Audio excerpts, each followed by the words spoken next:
سلام و عرض ادب دارم خدمت همه شما عزیزان دل. کاظمی هستم و اینجا متد برتر است. تو این ویدیو قراره بررسی کنم نمونه سوالات تشریح فصل دوم عددهای حقیقی رو در عرض 15 الی 30 دقیقه. اگر ویدیوی قبلی یعنی ویدیوی تدریسمون رو توی 47 دقیقه که بزن سرعت 2 بشه 25 دقیقه ندیدی و ببین بعد اینجا باش همین آقا بریم سوالات رو مو به مو بررسی کنیم. به اینجا چند تا سواله؟ 12 تا سوال. 12 تا سوال خیلی مهم و درجه 1 و مشتی و درست درمون. آقا زوم افت اینجوری بریم جلو قشنگ‌تره. آقا سوال اول چی گفته؟ گفته که کسرای زیر را به اعشار تبدیل کن و نوع آن را مشخص کن. مختوم ساده است مرکب. آقا اول اعشار تبدیل کنم. مخرج ضرب در 25 صورت ضرب در 25 بشه 75 صدم بشه 75 صدم. آقا نوعش چیه؟ خب مخرج 4 تجزیه کنم میشه 2 به توان 2. عامل چی داره؟ فقط 2 داره. خب عامل 2 داره فقط 2 یا 5 یا 2 و 5 داشت چی میگفتیم؟ مختوم. این از برم بعدی. این آقا اول به چی تبدیل میکنم؟ اعشار. آقا چجوری اعشار تبدیل کنم؟ اعشار رو توی ماشین حساب بزن تبدیل کن. ولی مثلا اینو ضرب در 8 کنم اینم ضرب در 8 کنم چند به دست میاد؟ 8 تا 16 1 در از 8 1 تا 8 96 و خورده ای. یا 12 و چی ضرب کنم بشه 100 1000 10000 یه چیزی ضرب کن به دست بیار خودت بگو بنویس. یا توی ماشین حساب بزن که 100 تقسیم بر 12 ببین چند باقی مونده به دست بیاد ضرب کن. ولی برای من فعلا مهم نیستش. ولی برای من این مهمه که آقا مخرج من چنده؟ 12. با صورت میتونم ساده کنم؟ نه فقط صورت کاری ندارم. مخرج عامل 12 همان 2 به توان 2 ضرب در 3 دیگه 4 3 تاست. یه عامل 2 داره یه عامل 3 داره. خب یه دونه 2 با و یه چیز دیگه داشتیم میشد متناوب. بگو متناوب مرکب دیگه. آقا مختوما 2 داشت 5 داشت 2 و 5 داشت. متناوب ساده ها 2 نداشت 5 داشت 2 و 5 نداشت. متناوب مرکبا 2 با یه چیزی 5 با یه چیزی 2 و 5 با یه چیزی بود. این 11 ساده میشه صورت و مخرج؟ نه مخرج 11 فقط عامل 11 نه 2 داره نه 5 داره پس میشه متناوب چی میشه؟ ساده. حل اوکی. بریم سراغ سوال بعد. سوال 2 عبارت‌های زیرا به زبان ریاضی بنویسیم دیگه ببینیم چندیم. قدر مطلق حاصل ضرب 2 عدد مساوی با حاصل ضرب قدر مطلق‌های آنهاست. خب مثلا قدر x ضرب در y جوابش میشه قدر x ضرب در قدر y. گفتیم نکته بعدی رو به پا. قدر مطلق مجموع 2 عدد از مجموع قدر مطلق‌های 2 عدد کوچکتر یا مساوی. خب گفتیم دیگه گفتیم x به اضافه y کوچکتر مساوی قدر x به اضافه قدر y. اینم از این. سوال بعدی اعداد زیرا از کوچیک به بزرگ مرتب کن. آقا کافی مخرج مشترک بگیرم 3 4 6 3 4 تا 12 تا. آره 12 خوبه. این ضرب در 4 کنم این ضرب در 4 کنم این ضرب در 3 کنم این ضرب در 3 کنم این ضرب در 2 کنم این ضرب در 2 کنم این ضرب در 6 کنم این ضرب در 6 کنم. چرا؟ چون همه مخرج‌ها رو میخوام 12 کنم که بتونم صورت‌ها رو از کوچیک به بزرگ مرتب کنم. این میشه 8 12. اینجا بنویسم قشنگ‌تره. ببین 8 صورت میشه 8 این میشه 3 3 تا 9 5 2 تا 10 6 1 تا 6. کدوم کوچیک‌تره؟ 6. پس میشه 1 دوم کوچیک‌تر از بعد 2 سوم بعدش 3 چهارم بعدش هم آخری 5 ششم. خب سوال بعدی مجموع زیرا روی محور نشان ده. گفتیم روی محور به نشون دهیم یه دونه صفر رو پیدا میکنم یه دونه ته و یه دونه سر رو. خب تهش یا سرش -2. خب آقا -2 مساوی داره؟ نه ولی یه چیزی رو ببین گفته x عضو چی باشه؟ z باشه. پس یه خط ممتدی نیستش. z باشه نقطه است از -2 بزرگتر. بزرگتر میشه منفی 1. یعنی اینجا رو فقط کافیه من مشخص کنم. ببین اینجا این منفی 1، این 0، این 1 2 همینطوری میره جلو. پس اینجا یه دونه اینجوری میکنم. خب بعدیو به پا. پس این هم میشه 1 2 ایکس هایی که از منفی 2 بزرگترن و عضو زد هستن. 2 تا شرط داره، شرط 1 شرط 2. بعدی فرق نمیکنه این 1 باشه این 2 باشه. بعدیو به پا آقا گفته که روی محور نشونده x عضو n باشه، اعداد طبیعی دیگه 1 2 برو بالاست و کوچیکتر مساوی 3 باشه. خب یه محور یه 0 نشون میدم، یه سر و ته. 3 سر نداره، ته. خب 3 مساوی داره، مساوی هم خودش هم یعنی هست 3 کوچیکتر از و n باشه. 3 میشه 2 میشه 1. فقط اینا میشن. این از این روی محور نشون دادم، جوابش هم گفتم. 5 طرف تساوی‌های 0 بررسی کن. بچا گفتیم که هر چقدر اشتراک گفتیم بیایم این طرفتر. کدوم این طرفتره؟ این. اجتماع بریم این طرفتر. کدوم این طرفتره؟ Q. منها خب اگر از بچا اگر از R Q پی کم کنم اون یکی میمونه دیگه Q. اینا اجتماعش چی میشه؟ R دیگه. R هم این بغل یک علامت بذاری خوبه. اینم علامت بذاری، کیو هم که علامتی نداره. بیا بعد 6 مجموعه آ رو روی محور نشان دهید. روی محور نشون بدیم. خب بچه‌ها گفتیم یه دونه 0 یه سر یه ته، منفی 4 و 2. حالا عضو چیه؟ آره پس یه دونه خطه. منفی 4 هستش، بله یعنی تو پره. 2 هستش، نه تو خالیه. اینا رو به هم وصل می‌کنیم. اوکیه؟ اینجا باش. بعدی آقا نمایش ریاضی این روی محور بنویس. آقا اولا یه دونه چیه؟ خطه. می‌نویسم مثلا به x عضو r، چون که یه دونه خطه، به طوری که سر و ته رو می‌نویسم منفی 4 یه دونه منفی 1 بسته. نه دیگه منفی 1 و 4 برعکس نوشتم. دقت کن اشتباه نکنی از اول. بیا این پایین بنویسم خوبه، یا برم بالاتر کوچیک بنویسم، اونجا بنویسم، اینجا بنویسم. بگم p x عضو چی باشه؟ چون یه خط r، به طوری که منفی 1 4 x بین ایناست. حالا مساوی داره رو نداره مشخص کنم. ببین بچا توپره، پس مساوی هر دوتا دارن. بعدی رو بررسی کنم. جیم در جای خالی علامت رو بذار. آقا 2 عضو آ هستش. آ کجاست؟ آ اینه. اینجا 2 میبینم بچا. 2 من چیه؟ تو خالی، پس 2 وجود ندارد، پس 2 عضوش نیست.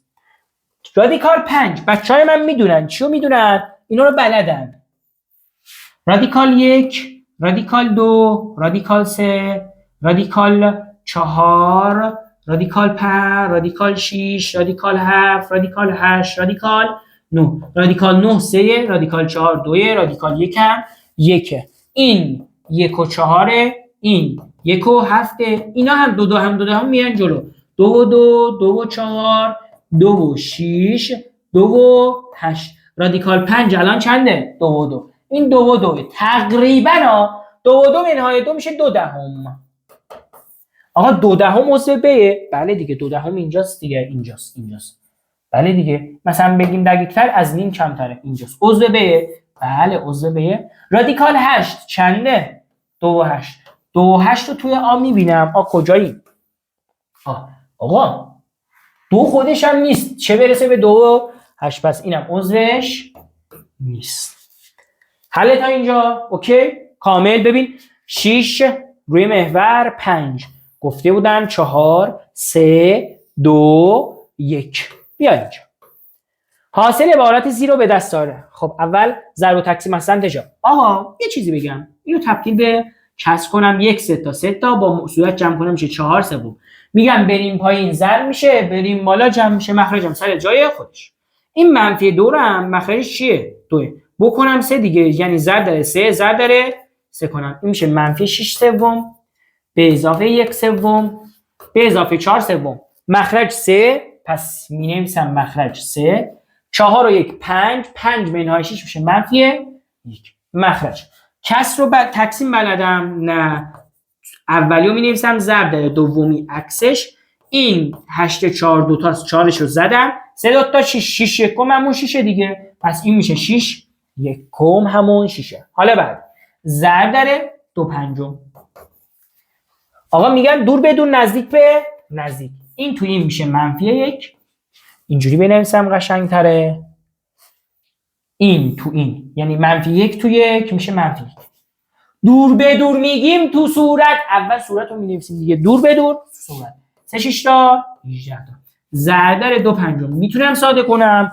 بله چرا که نه. این 18 همان 2 نقطه 2 شو بزنم بره میشه منفی 1 به روی 45. اینم از این. قدر متگم نداره به پایین. قسمت دوم تساوی رو بنویس. بچه‌ها مثال بزن. اینجور سوالا مثال بزن.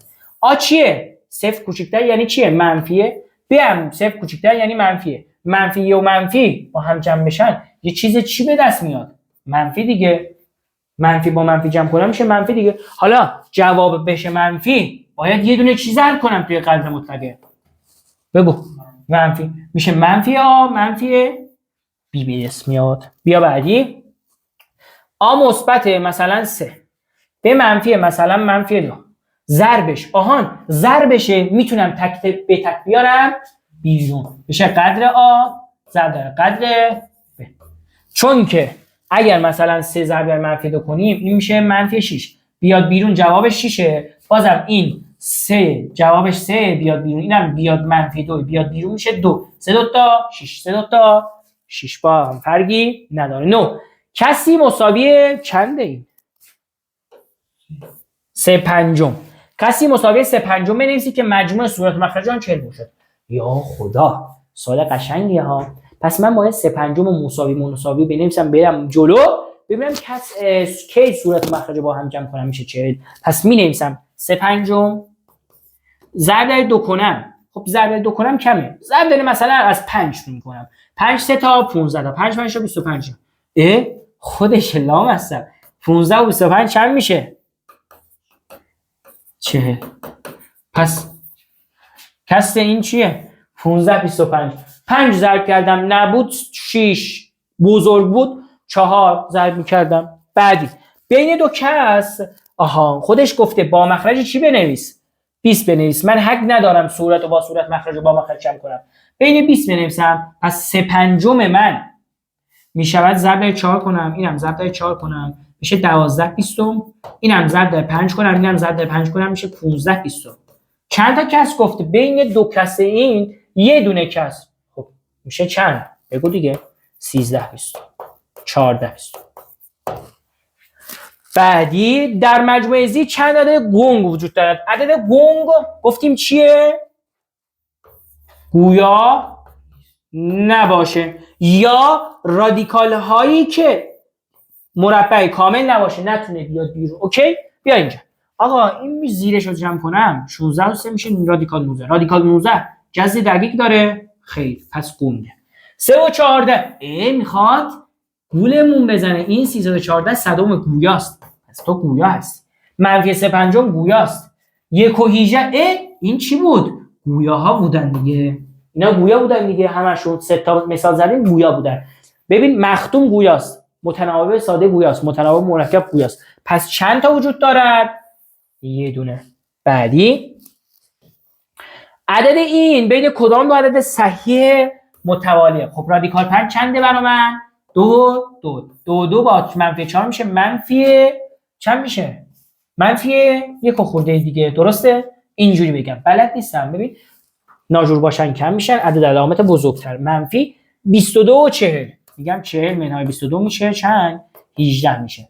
1 و 8 منفی 1 و 8 بین کدام دو عدد صحیح قرار داره؟ بین منفی 2 و منفی 1. یا گفتم چه جوری توی تشریح بنویسی بگی که رادیکال 5 بین رادیکال 4 و رادیکال 9 اینا، این خودش 2 این 3 مثبت کاری ندارم، یه منفی 4 اضافه میکنم، هم به این طرف منفی 4 اضافه میکنم هم به وسط هم به این طرف. این طرف میشه -2، این طرف میشه -1. بعدی بین این دو عدد گنگ بنویس. اول گفتم اینو تو خودش ضرب کن بنداز زیر رادیکال. پس بین رادیکال 3 و رادیکال 9 میشه رادیکال 4 بنویسم.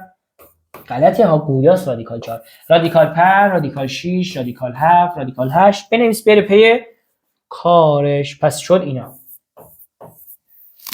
بعدی آخرین سوال، حاصل اینو به دست بیار. خیلی سوال قشنگی مهمیه. بیارم پایین قشنگ بنویسم کیف کنی. اول اولویته 4 به توان 2 میشه 16.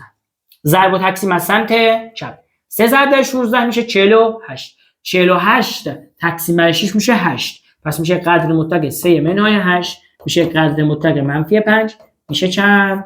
5. این آقا اینو تو خودش ضرب کن بنداز زیر رادیکال میشه منفی رادیکال 9. آقا منفیه و مثبته. -9 مثبت 5 یه چیزی چیه؟ یه چیز منفیه. یا اینجوری بگم یه چیز منفیه. آقا این رادیکال 5 همون 2 و 2 دیگه. 2 و 2 با -3 بازم یه چیز منفیه. منفیه یه دونه چیز ضرب کنم منفی ضرب کنم -3 بشه مثبت 3، مثبت بشه منفی. بعدیو بنگر این سوال. آقا این رادیکال 5 2 و 2 نیستش مگه؟ خب این 2 تا 1 و 4 دیگه. خب این میشه 2 ضرب 1 و 4 میشه 2 و 8. 2 و 8 منهای 2 و 2 چیه؟ یه چیز مثبت دیگه. پس خودش میاد بیرون.